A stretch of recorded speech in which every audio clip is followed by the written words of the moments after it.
Jaya Radha Madhava Kunja Vihari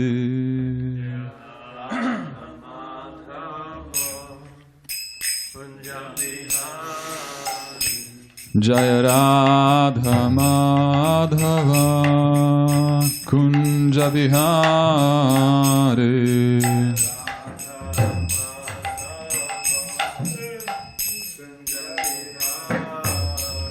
Jaya Gopijana Vallabha Girivaradhare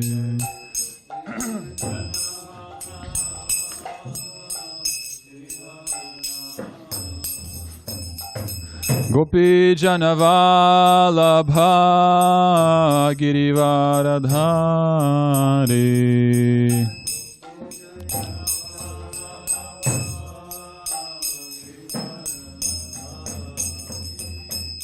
Yashodanandana Braja Janaranjana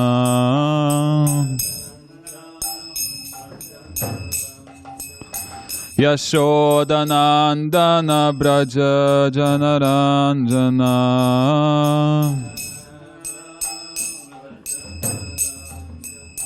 Yamuna Tira Vanachari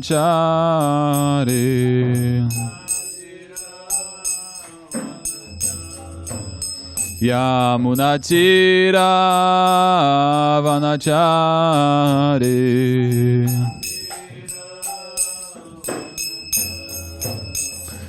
Jaya Radha Madhava Kunja Bihari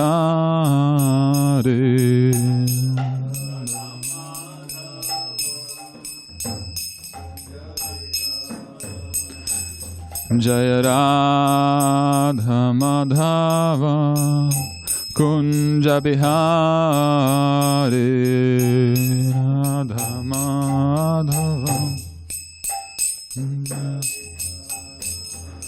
Jaya Gopijana Vallabha Girivaradhare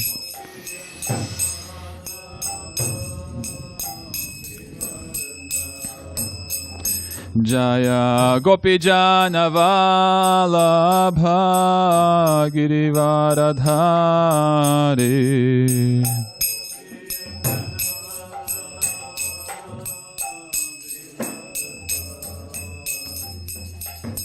Yashodanandana Braja Janaranjana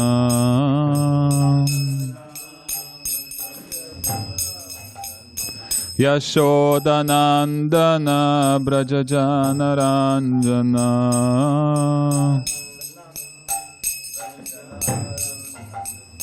Yamunatira Vanachari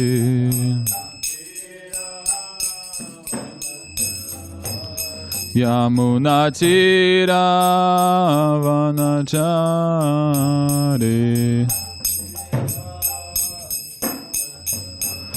Jaya Radha Madhava Kunja Bihari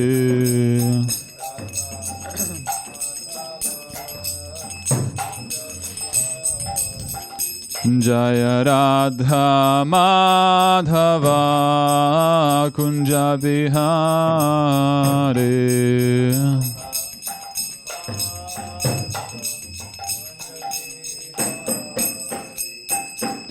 Hare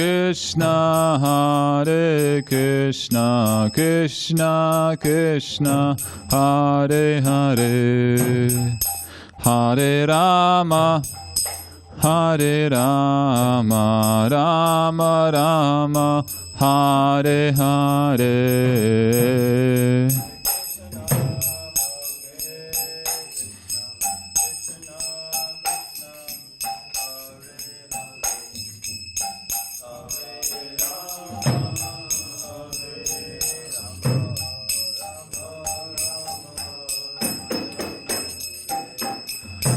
Hare Krishna Krishna Krishna Hare Hare Hare Rama, Hare Rama, Rama Rama, Hare Hare.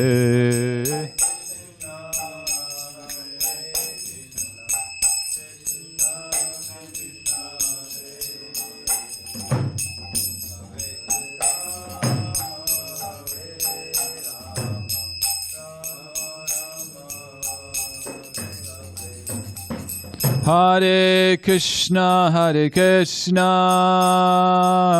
Krishna Krishna, Hare Hare, Hare Rama, Hare Rama, Rama Rama, Hare Hare.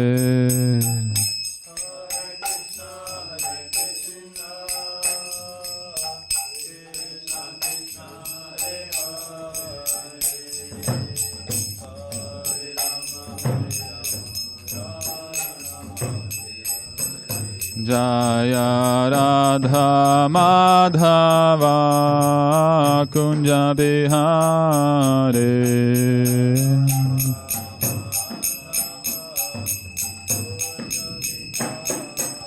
Jaya Radha Madhava Kunja Bihare.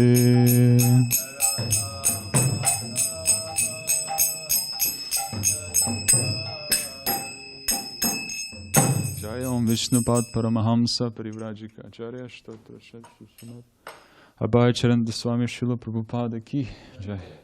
Jai Vishnupad Paramahamsa Parivrajika Acharya Shtotra Srimad Bhakti Siddhanta Saraswati Goswami Maharaj Prabhupada Ki Jai. Ananta Koti Vaishnava Vrinda Ki Jai. Nama Acharya Srila Haridas Thakur Ki Jai. All glories to the assembled devotees. Hare Krishna. All glories to the assembled devotees. Hare Krishna. All glories to the assembled devotees, Hare Krishna. All glories to Shri Shri Guru and Gauranga. All glories to Srila Prabhupada. Om Namo Bhagavate Vasudevaya.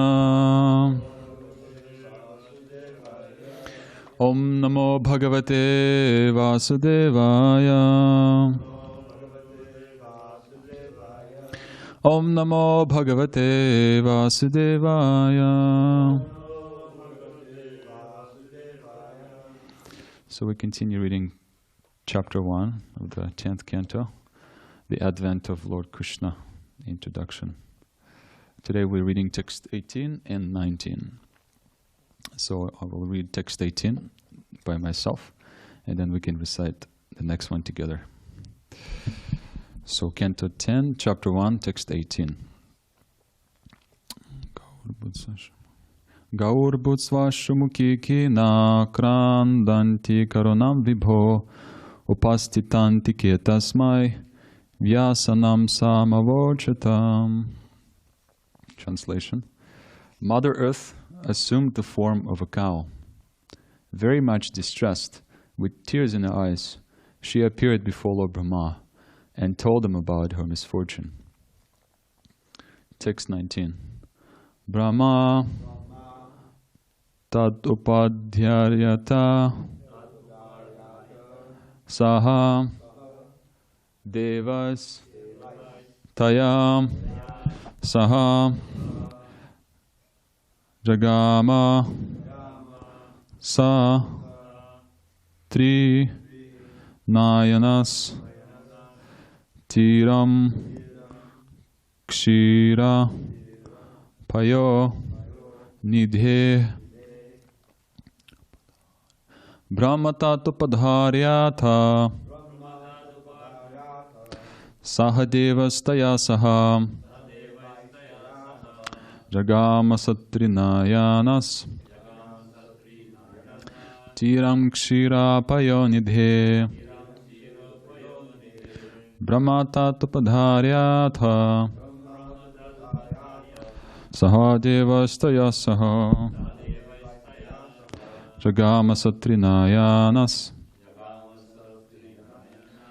Tiram Kshira Payo Nidhe Brahmata Tupadharyatha Sahadevastaya Saha Jagama Satrinayanas Tiram Kshirapayonidhe. Please chant.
Anyone online?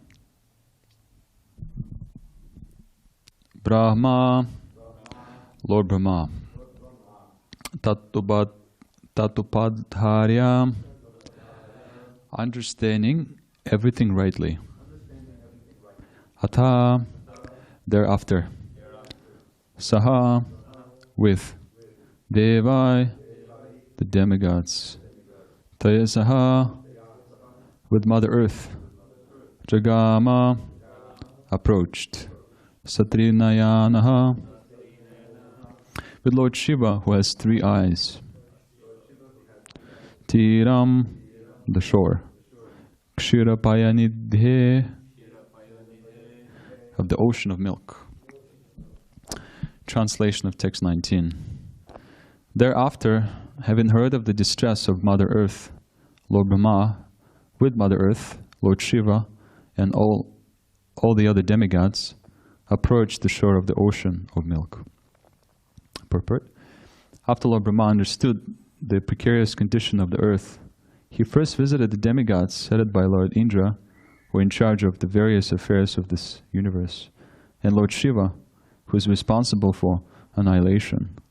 Both maintenance and annihilation go on perpetually, under the order of the Supreme Personality of Godhead. As stated in Bhagavad Gita 4.8, Paritranaya sadhunam vinashaya cha dushkritam. Those who are obedient to the laws of God are protected by different servants and demigods, whereas those who are undesirable are vanquished by Lord Śiva. Lord Brahma first met all the demigods, including Lord Śiva. Then, along with Mother Earth, they went to the shore of the ocean of milk, where Lord Vishnu lies on the white island, Shvetadvip. Om Agyana Timirandasya Gyananjana Shalakaya Chakshurun Meritam Yena Tasmai Shri Gurave Namaha Shri Chaitanya Manobhishtam Stapitam Yena Bhutale Swayam Rupakadamayam Dadati Swapadantikam Vanchakalpatrubhescha Kripasindubhevacha Patitanam Pavanebhyo Vaishnavebhyo Namo Namaha. Jai Shri Krishna Chaitanya Prabhu Nityananda Shri Advaita Gadadhar Shivasari Gaura Bhakta Vrinda. Hare Krishna Krishna Krishna Hare Hare, Hare Rama Rama Rama Hare Hare. Namo Vishnu Paraya Krishna Prishtaya Bhutale Srimati Bhaktivedanta Swami Niti Namine. Namaste Saraswati Devi Gauravani Pracharine Nirvichesha Shunivari Pashete Desha Tarine. So there are 2 interesting things about the previous text, text number 18. First is that Mother Earth, she assumed the form of a cow. And we know that from the womb of Mother Earth, many different living entities come out, and therefore, in the 4th canto, in the pastime of Prithu Maharaj, it is described that she can take on any shape, any form of life, but she specifically chooses to accept the form of a cow. And the reason why, because she wants to invoke pity, and she wants to show that the misfortune and distress that she's experiencing from these conceited demons who, as we heard yesterday, overburdening the planet Earth. So she's approaching Lord Brahma for relief.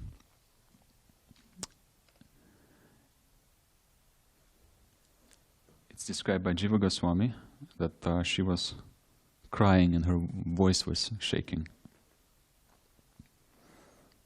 Her face was covered with tears. And another interesting thing in this verse is that Brahma is described as Vibho. So usually Vibho refers to, it means opulences, it refers to Krishna. But here Lord Brahma is described in this way. He's described as Vibho. And he's described in this way because he's endowed by the mercy of Krishna with the powers of controlling this universe. So he's empowered by the Lord directly. And I was also remembering the most central part of the Srimad Bhagavatam, the second canto, the Chatur Shloka of Srimad Bhagavatam, where Krishna teaches Lord Brahma about the position, his position, and specifically in these verses we find that the actual purpose of Srimad Bhagavatam and this Chatur Shloka is pure devotional service. And so we can see here that Krishna is teaching Brahma his position by saying that it is I, the personality of Godhead, was existing before the creation. There was nothing but myself. There was no material nature, nothing. So only Krishna. That which you see now is also I, the personality of Godhead. And after annihilation, what remains will also be I, the personality of Godhead. And Krishna says Aham in this verse 3 times. Not leaving any doubts for us to see that he is the supreme personality of Godhead. And everyone else is working under his supervision. And he empowers everyone. Or empowers in the sense giving birth. He's the seed-given father, and from him everything emanates. So he's the possessor of all the opulences. And as an expansion of him, the living entities come, situated in a marginal position. And Lord Brahma is able to co-create, work with the elements that appear as a part of this prakriti, this material nature.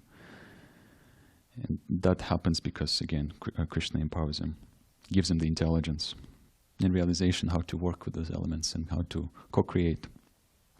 O Brahma, whatever appears to be of any value, if it is without relation to me, it has no reality.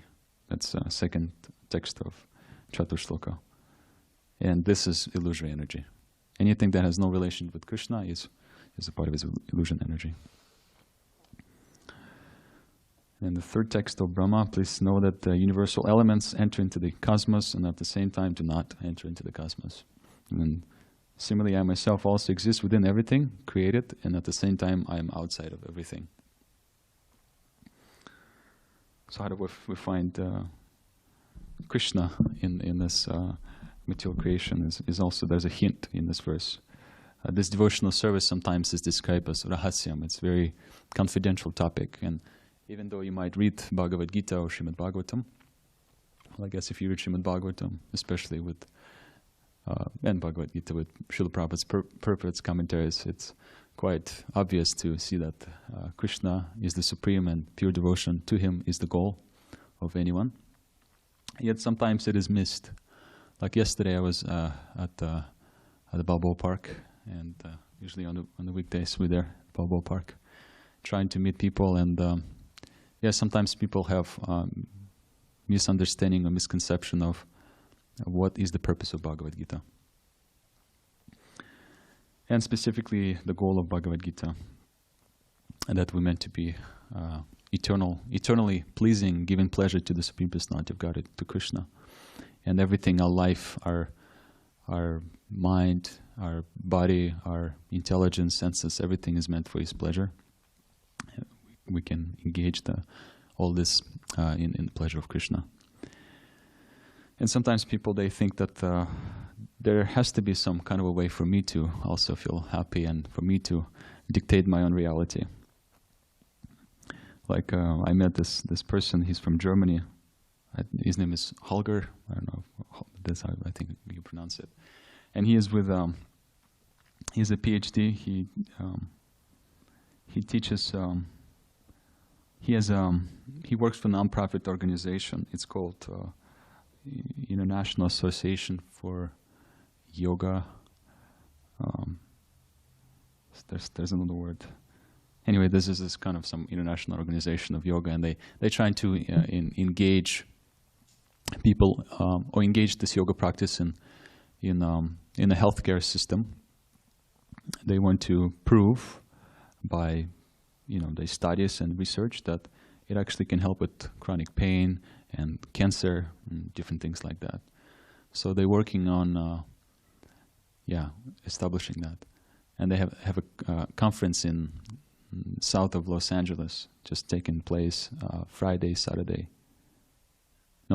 Friday, and Saturday this week. I wasn't invited, but I really wanted to come, although it's quite a drive, so I don't think I can make it. And I asked Holger about if I can show up and maybe put up a table there at the conference, and he didn't think it was a good idea. It's too late for me to really speak with anyone. Only if you do it undercover, it might work. But anyway, so it's interesting to see that the vision they have in this international yoga organization is to mostly establish this emotional well-being and physical health by practicing yoga, mental balance. And right at the end, they also say spiritual development, consciousness, understanding of consciousness. But foremost, of course, they say physical health. So that's one example how people sometimes they misunderstand the purpose of yoga. And one lady I showed her, the famous verse in the Bhagavatam,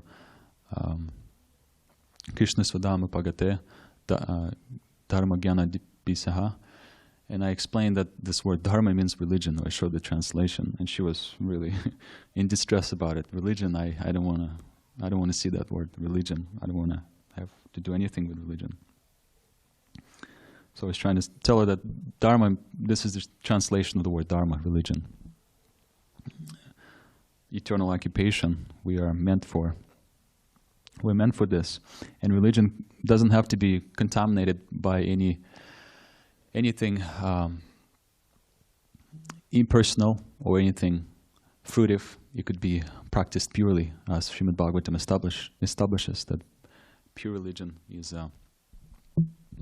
is to give yourself fully in the principle of Atma Nivedanam, full surrender to Krishna. Sarva dharmam parityaja mamakam sharanam vraja, is to choose Krishna as the only object of your love. And that could be achieved. It's possible to achieve that. That's why Srila Prabhupada established this International Society for Krishna Consciousness based on chanting and sharing the holy name.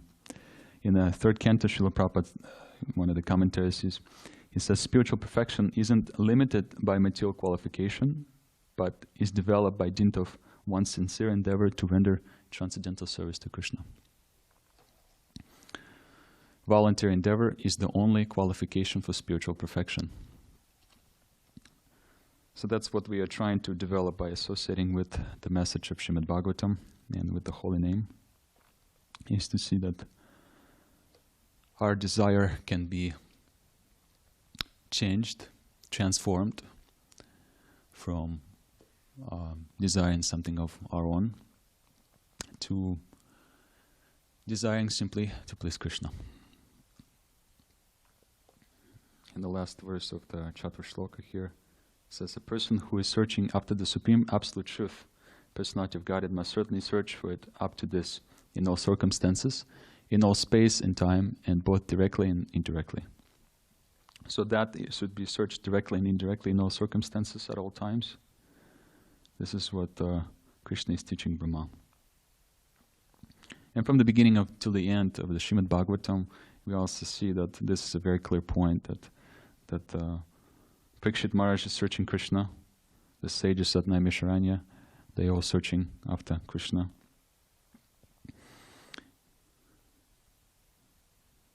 So by reading Bhagavatam and by trying to glorify and distribute Bhagavatam, we're doing exactly that.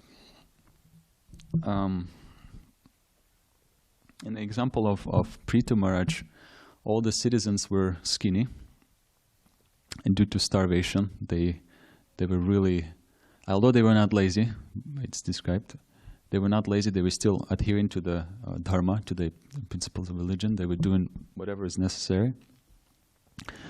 But somehow they couldn't produce any grain or any food. And what did Prithu Maharaj do? He went after Mother Earth. He saw that she took a shape of a cow also in that instance. She began to flee, but he chased after her with a bow and arrow. And we know what happened eventually. He was able to convince Mother Earth to give in the grains. Mother Earth actually surrendered to Prithu Maharaj, seeing him as the Shakti Vesha avatar, as a representative of God.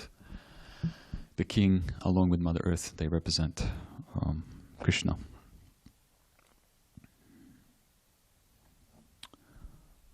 I was also thinking of because we're reading Bhagavatam now and we're trying to enter into the most intimate place of Srimad Bhagavatam. This is the 10th canto. So it's a very beautiful part of Srimad Bhagavatam. And yesterday we started to explain about the Mother Earth and the whole pastime of how Krishna eventually came to this material world. And so the whole idea here is that we should try to enter into this mood of Krishna in Vrindavan. Krishna is unconquerable, Ajita. He is not conquered by anyone. And Kamsa, he was trying to send many different asuras to Vrindavan to conquer Krishna, but eventually failed to do so. And at some point he wanted to send Akrura to bring Krishna to Mathura. And he took another tactic. I'm going to read something from Krishna book here. And this is chapter 36.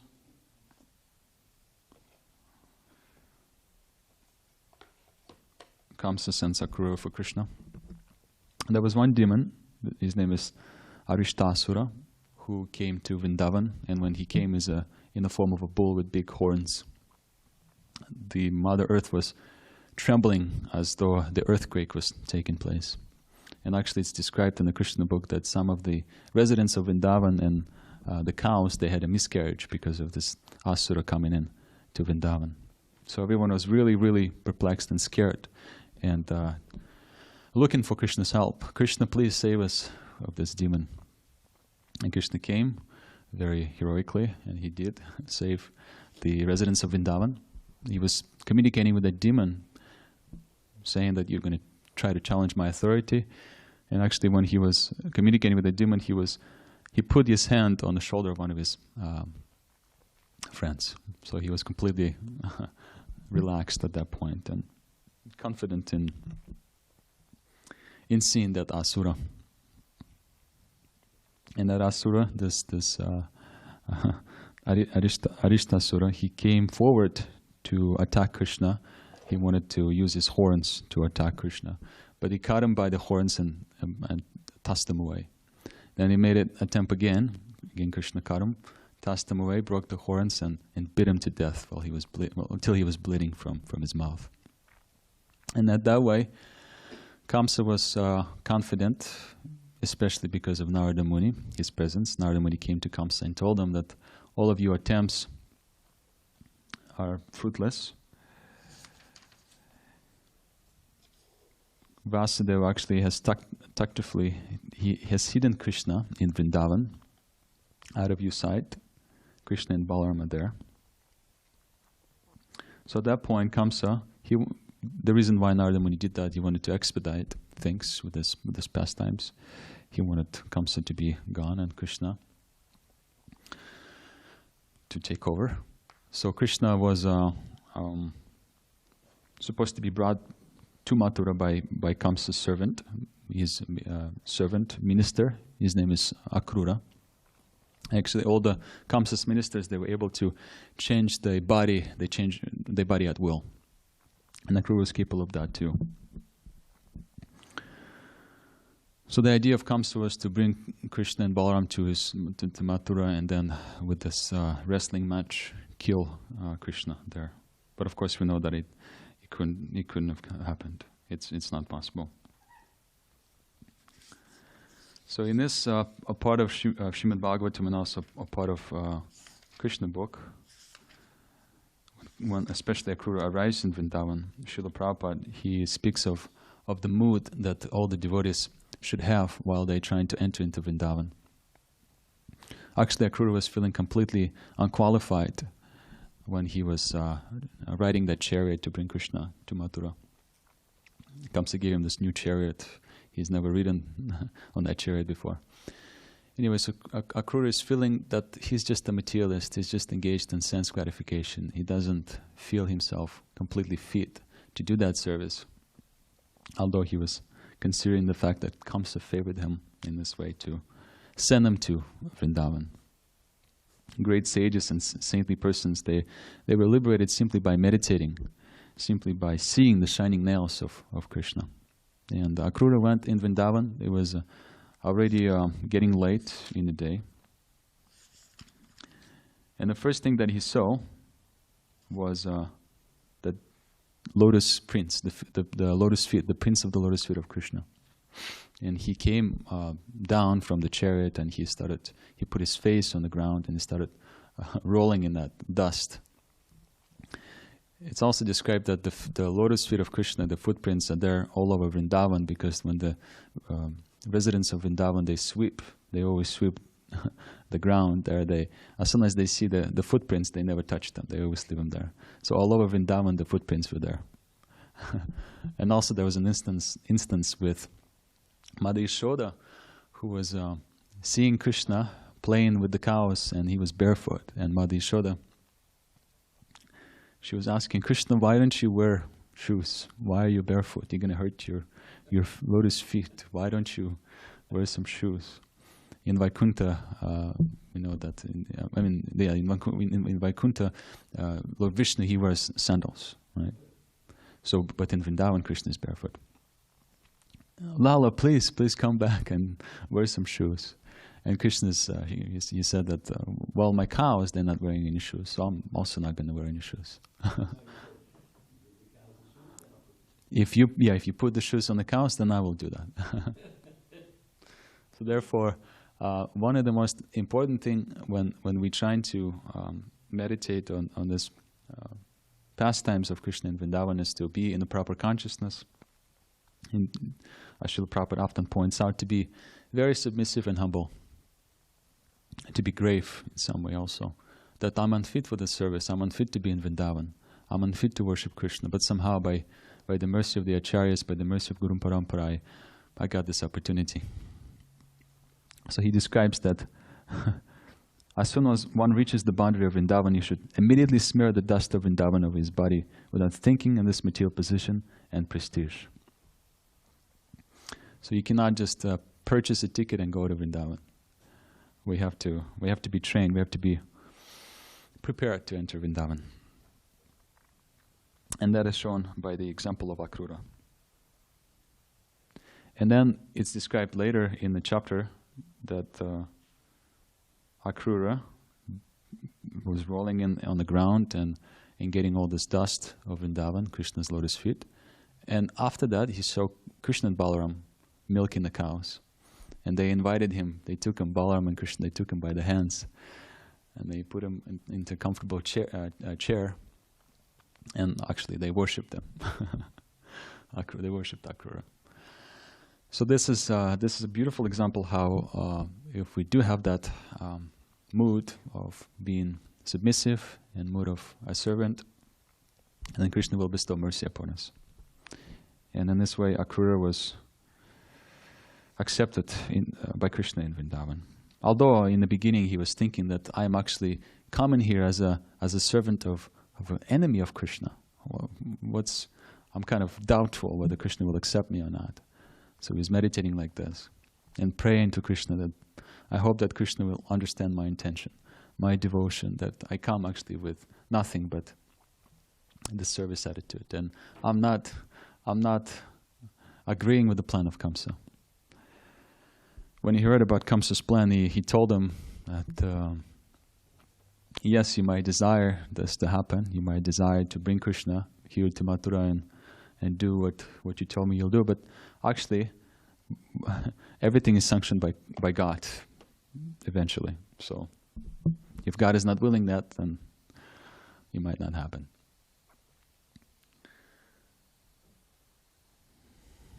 So that's what this awaiting us in the Srimad Bhagavatam. We are trying to hear this beautiful part of the 10th canto.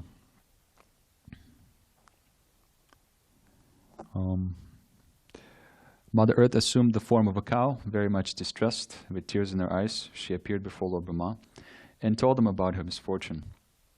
Thereafter, having heard of the distress of Mother Earth, Lord Brahma with Mother Earth, Lord Śiva and other demigods approached the shore of the ocean of milk. And so Brahma, he has this vision, because when he approached Lord Vishnu, he didn't directly see him, but he was able to hear. He was able to. It was revealed to him in the heart, as all the Vedas in the beginning. He's able to understand the desire of Krishna, which he told him. He expressed them. He told him that I will appear with all of you devatas. I will appear in the dynasty of Yadu and will eventually come out to stop this irreligious acts of the demons, and will bring the devotees back home. So Brahma came here in the assembly of different demigods. He was thinking that some of them might be able to help me, like Lord Śiva, for example, being recognized as a great devotee of Krishna, and he knew that if I come with him, then Śiva can pledge for me. He can plead for me. He can help me in my case of approaching Lord Brahma. And also he was with Indra, and Indra could nicely be engaged in helping to fight with the demons. This is the service of Lord Indra. So all of these different demigods were there with the reason.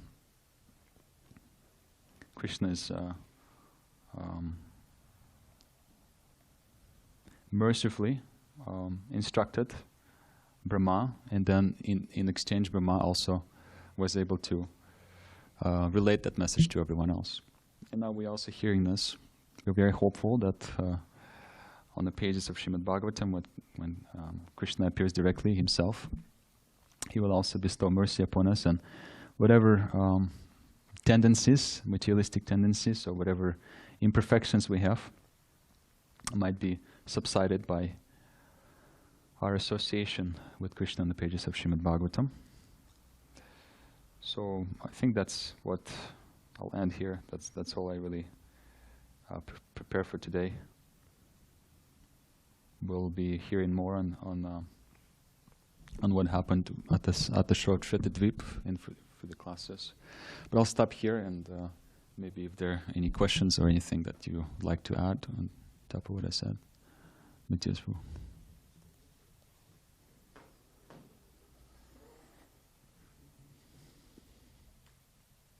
Krishna. Thank you for the class. In the purport, it says, when Srila Prabhupada quotes Bhagavad Gita 4.8, says that those who are obedient to laws of God are protected by different servants and demigods. So how can we understand, or what is like a practical way that the demigods protect the devotees?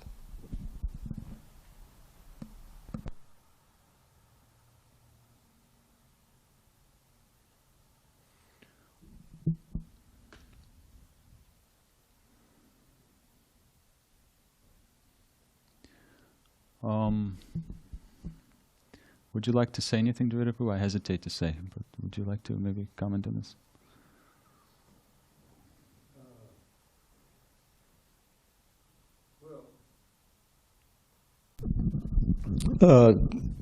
the verse in the Bhagavad Gita, Krishna is speaking about his reasons for appearing, right? To protect the devotees and to destroy the demons, and that probably doesn't include it, but to reestablish Dharma. I think they all three are interdependent. So how does Krishna do that? Well, he often does it through the agency of his material energies. Yeah. And those material energies are all under the direct control of the demigods, right? I mean, there's water god, there's the sun god, there's the air god. I mean, all of them are acting according to Krishna's will. And so I think it's he's the one who's in charge of the whole protection. I'm not going to say protection racket, that's a whole different thing. Those who are obedient to the laws of God are protected by the different servants and the demigods. So I think that, many of us, I had my own experiences I could give you, which I'm not going to detail now, how when I was getting interested in Krishna consciousness, certain things happened. Well, here's one story. I was working in the hospital, and I had I had been there for over a year, and had good reviews. I mean, they recommended me for another job, which I tried to get. That I thought so. Anyway, I was chanting Hare Krishna. I was getting into devotional service, but I was feeling kind of stuck. I think, okay, how can I take the next step, Krishna? So I prayed to the Super Soul. I had that picture on my wall in my apartment, and I was ardently praying, please help me with the next step. So I think it was that day, or the next day, in my little office there was a clipping from a newspaper asking for recruits for another job in another hospital, and it was the night shift. And I said, this is what I need. If I'm able to work at the night, then I get a few hours sleep, then I can go every day into New York City to do hatha yoga and stuff like that. I thought that this would help me. So otherwise I was kind of stuck, I didn't know what to do because I was committed to this job. I didn't just want to quit. And so but on the basis of their recommendation, I started training for this other job. But it was the night shift. So I don't remember other trainees, but anyway, I was trained up, and after a week, I was ready to begin my shift. So I took the other job. But the first thing was it was a much smaller hospital, and at night, would-be patients who are on some machine or needed some care, they were sleeping. So basically, there was hardly anything for me to do. That was the first problem. And the other was that, this may sound weird, but it's a fact that a lot of people die in the hospitals. And it's also a fact that a lot of them, they become ghosts. And so I felt uncomfortable in the place. I had been sensitized by yoga and my diet of all raw vegetarian food and everything, and so I just felt I wasn't happy, I wasn't engaged, and I was getting more and more attracted to Krishna. I said, okay, well, this is it, I might as well just join. I wasn't ready to make that step from the other job where I had been established. I had a nice bunch of friends and everything. So then I looked, I went home, I saw the picture, and I said, oh, this is how Krishna helped me do it, And so he had so many ways to do it. And through the agencies, various ways of controlling the material energy, which are under the demigods. And that's the way I see it, that he engages them in making arrangements in your life that are more likely to push you toward Krishna consciousness. I mean, ultimately you have to make that decision. But it's helpful if your material life is falling apart and you want to take shelter of Hare Krishna. So that's the way I see this going on. And especially because you asked practically, then this indirectly the devotees are engaged through on behalf of the agency of the Lord. They are helping us, whatever material conditions are obstructing our spiritual life. If we're sincere and Krishna wants to help us, then he can do it to the agencies like that, to the agencies of the demigods. He's in control. He uses his servants to help us. indirectly. Anything else?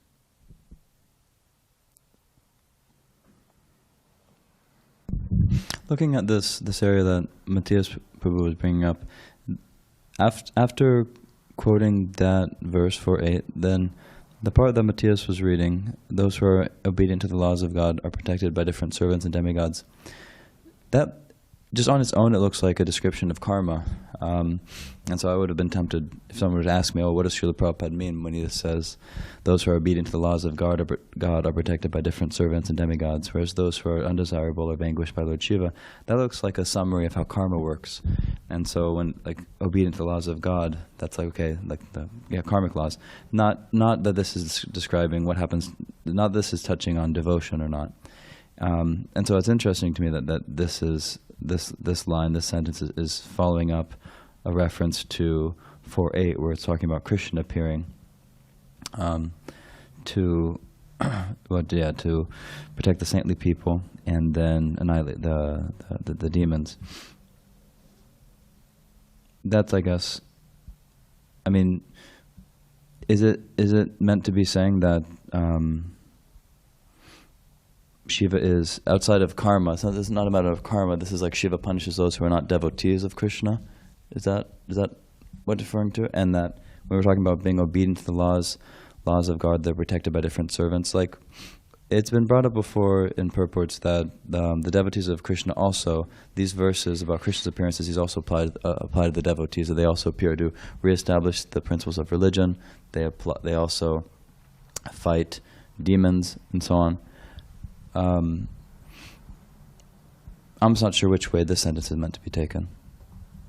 Any comment on that part, Beautiful, or anyone else?